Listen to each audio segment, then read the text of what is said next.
You've made it through the negotiations, you've signed the paperwork, and now you're heading for the finish line, closing day. But what actually happens on closing day in Alberta?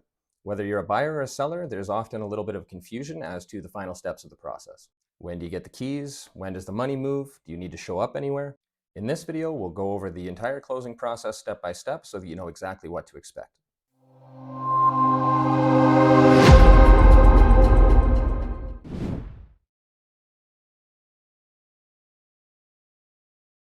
So let's start with the basics. On closing day, there's a little more going on than just picking up your keys and moving boxes.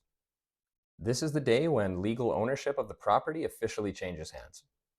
So that means that the buyer's lawyer and the seller's lawyer are working behind the scenes to ensure that all conditions are met and that money has changed hands in a secure fashion. Now, it's not uncommon for people to believe that once they have a signed deal, possession has taken place, but legally nothing happens until closing day.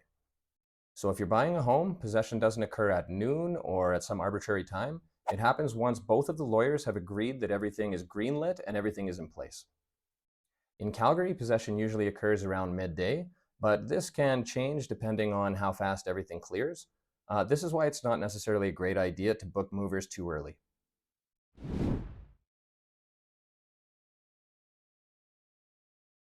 Okay, so let's talk about what's going on behind the scenes while you're waiting for the call that says that the keys are yours. In the days leading up to closing, your lawyer will be preparing all of the necessary documents. Things like the transfer of land, the title registration, and a statement of adjustments. Now that last one is important. The statement of adjustment outlines exactly how much that the buyer still owes, and it takes into account any unpaid fees, taxes, or utility bills. Basically, it's the real estate version of settling the tab. For buyers, your mortgage lender will send funds to your lawyer, who will then hold them in trust. Your lawyer then sends those funds to the seller's lawyer. And once that money is confirmed and all the paperwork is registered with land titles, then the deal is officially closed. Now, one thing to note is that in Alberta, we use something called a Western protocol, which is a little different to how things work in, let's say, the east of Canada. Here, lawyers can release the keys and close the deal, even with the title registration still pending, so long as the documents are in order and the trust conditions have been met. Now, this can speed everything along and help you avoid any delays, but only if everybody is doing their jobs.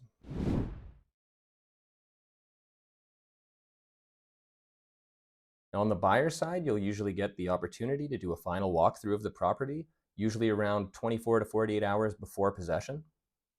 And this is just a quick check to ensure that the property is in the condition that you agreed to.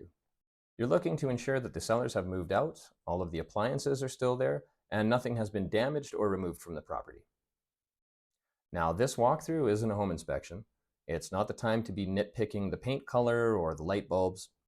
But if something major is wrong, like an appliance that's supposed to be there is now missing, or there is some substantial damage to the property that wasn't there originally, then it's time for your realtor to step in and try to resolve the problem before keys are released. For sellers, this is why it's very important to ensure that your property is clean, empty, and exactly as promised in the contract. The expectation is that the home should be in decent, livable shape unless otherwise agreed upon, and if not, it can lead to disputes and potentially a delay in the closing.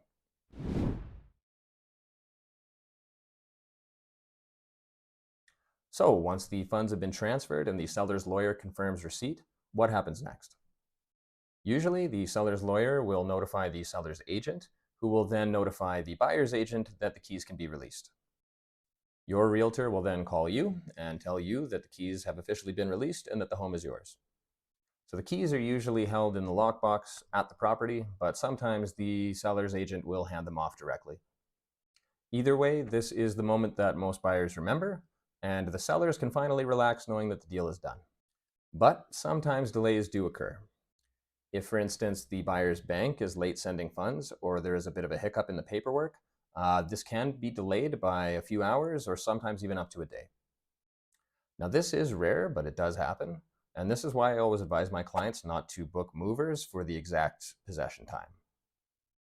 You want to give yourself just a little bit of a buffer just to ensure that if any hiccups do occur, that it won't interrupt your plans.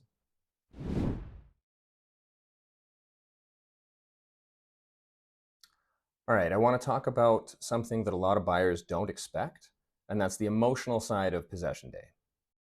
Now, I see this all the time. A few days before closing, everything is technically in place, but buyers begin stressing and second guessing absolutely everything about the transaction. Suddenly, they'll want to go through another walk through the property, or they'll ask if the tiny scuff on the wall that they saw earlier means they should get a refund, or they simply panic and start asking if there's any way they can get out of the deal. Now, if this is where you're currently at as you watch this video, don't worry about it, don't panic, and don't feel bad. This is normal. Buying a home is a massive emotional and financial decision, and this last minute panic is way more common than most people realize. The closer we get to actually handing over the keys, the more real everything becomes, and for many people, this can trigger a stress response. So, how do you avoid this mental tailspin? First, remember that you've already done your homework. You've done your inspections, your walkthrough, and everything is in place. You've made an informed decision. Nothing has changed about the property. This is just your emotions running a little bit high. Second, if you start having fearful thoughts or anxiety surrounding the transaction, talk them through with somebody that you trust, either your partner or any of the professionals in your team, your lawyer, your realtor, or your mortgage broker. This is usually the best approach to actually set your mind at ease rather than trying to continuously revisit the property over and over again or sending panicked emails in the middle of the night. And finally, keep focused on the end goal. This is possession, and it is the finish line. You've made it through all the paperwork, the inspections, the financing, and all of those things, so don't let fear rob you of the excitement at the last minute. If you do catch yourself feeling stressed, just remember this is normal. The majority of buyers do go through this at some point or another.